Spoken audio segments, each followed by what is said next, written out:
Hello everyone, मैं आयुष शर्मा आप सभी का स्वागत करता हूँ यूनिवर्स सीयूईटी प्लेटफॉर्म पर। तो बच्चों फिर से आ गए हैं आपके क्वेश्चन वाली वीडियो, जहां पे आप हमसे क्वेश्चन पूछते हैं और हम आपके हर क्वेश्चन का आंसर करते हैं। ठीक है, इंक्वायरी इनसाइट विद यूनिमॉम।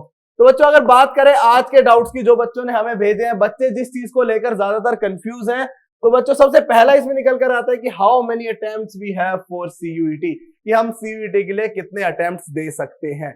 तो बच्चों यहां पे ना यूनिवर्सिटी वाइज आपकी जो एलिजिबिलिटी है वो चेंज हो जाती है। ठीक है, मैं आपको डिफाइन करता हूं। देखो,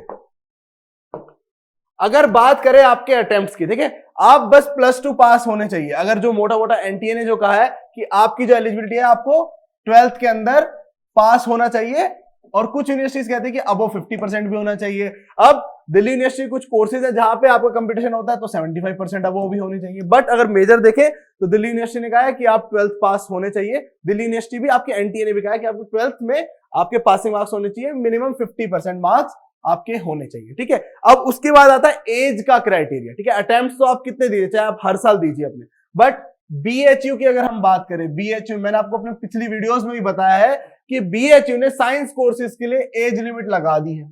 ठीक है, यहां पर अगर आपको साइंस कोर्सेज के अंदर एडमिशन लेना है तो your age must be in between 20 to 22 से अबव नहीं होनी चाहिए। मतलब अपने अगर ग्रेजुएशन की डिग्री आपको लेनी है बीएचयू से तो आपकी एज 22 ईयर से एक्सीड नहीं करनी चाहिए।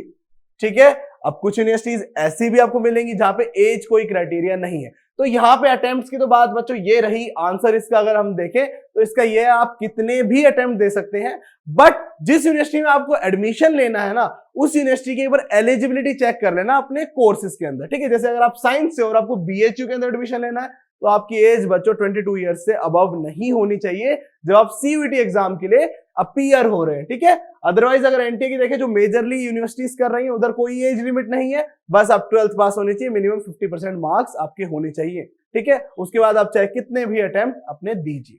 ठीक है, और जो दूसरा क्वेश्चन आता है कि is there any scholarship after clearing CUET? नहीं बच्चों, सीयूईटी को क्लियर करके आपको कोई स्कॉलरशिप नहीं मिलेगी, बट क्या मिलेंगे आपको? इंडिया के टॉप यूनिवर्सिटीज मिलेंगे। ठीक है, स्कॉलरशिप तो कुछ नहीं, बट आपको इंडिया के टॉप यूनिवर्सिटीज मिलेंगे जिसमें आप एडमिशन लेके अपना जो फ्यूचर है उसको और भी ब्राइट कर सकते हो। ठीक है, फिर चाहे बात हो आपकी दिल्ली यूनिवर्सिटी की, या फिर आपके बीएचयू की, बनारस हिंदू यूनिवर्सिटी, या फिर आपके यूनिवर्सिटी ऑफ इलाहाबाद। ठीक है, कोई भी यूनिवर्सिटी देश की जो भी आप जानते हैं, मोस्टली यूनिवर्सिटीज अब सीयूईटी के थ्रू अपने एडमिशंस ले रहे हैं। हाँ, अगर आपको स्कॉलरशिप चाहिए, ठीक है, तो उस पर अभी भी एक जो इंस्पायर स्कॉलरशिप है वो सभी बच्चों को प्रोवाइड होती है, जो टॉप 1% होते हैं, सीबीएसई वाले बच्चों के लिए स्पेशल है। ठीक है, क्या होती है? इंस्पायर एक स्कॉलरशिप होती है बच्चों।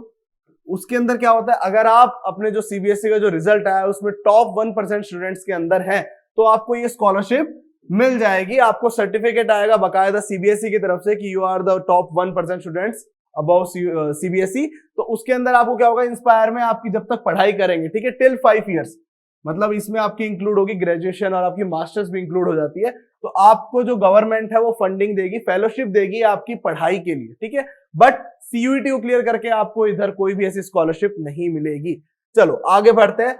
अच्छा, तीसरा क्वेश्चन, लास्ट क्वेश्चन है कि is NCERT sufficient for CUET exam? देखो बच्चों, मैंने बहुत बार आपको ये बताया है कि जो आपका जो बोर्ड का सिलेबस है, ठीक है, और जो आपका किसका सिलेबस है, अपना सीयूईटी का सिलेबस है, दोनों एनसीईआरटी से आता है। ठीक है, आपका बोर्ड हो चाहे आपका सीयूईटी हो।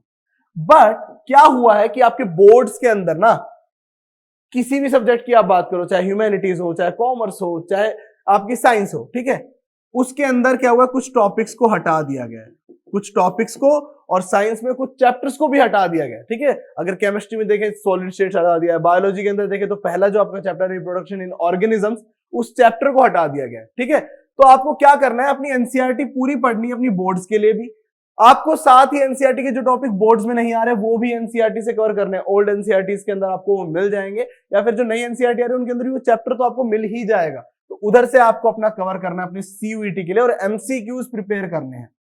ठीक है, ये चीज याद रखना, सीयूईटी में आपका ओनली एमसीक्यूज आएंगे, और आपके बोर्ड्स के अंदर बच्चों आपको जैसे पता है कि आपके सब्जेक्टिव क्वेश्चंस आते हैं, तो आपकी एनसीईआरटी इनफ है आपके एमसीक्यूज के लिए भी। बस आपको क्या करना है, डिटेल में पढ़ना है और जो आपके एनसीईआरटी एग्जाम्पलर्स होते हैं, ठीक है बच्चों, उनको भी सॉल्व करना है।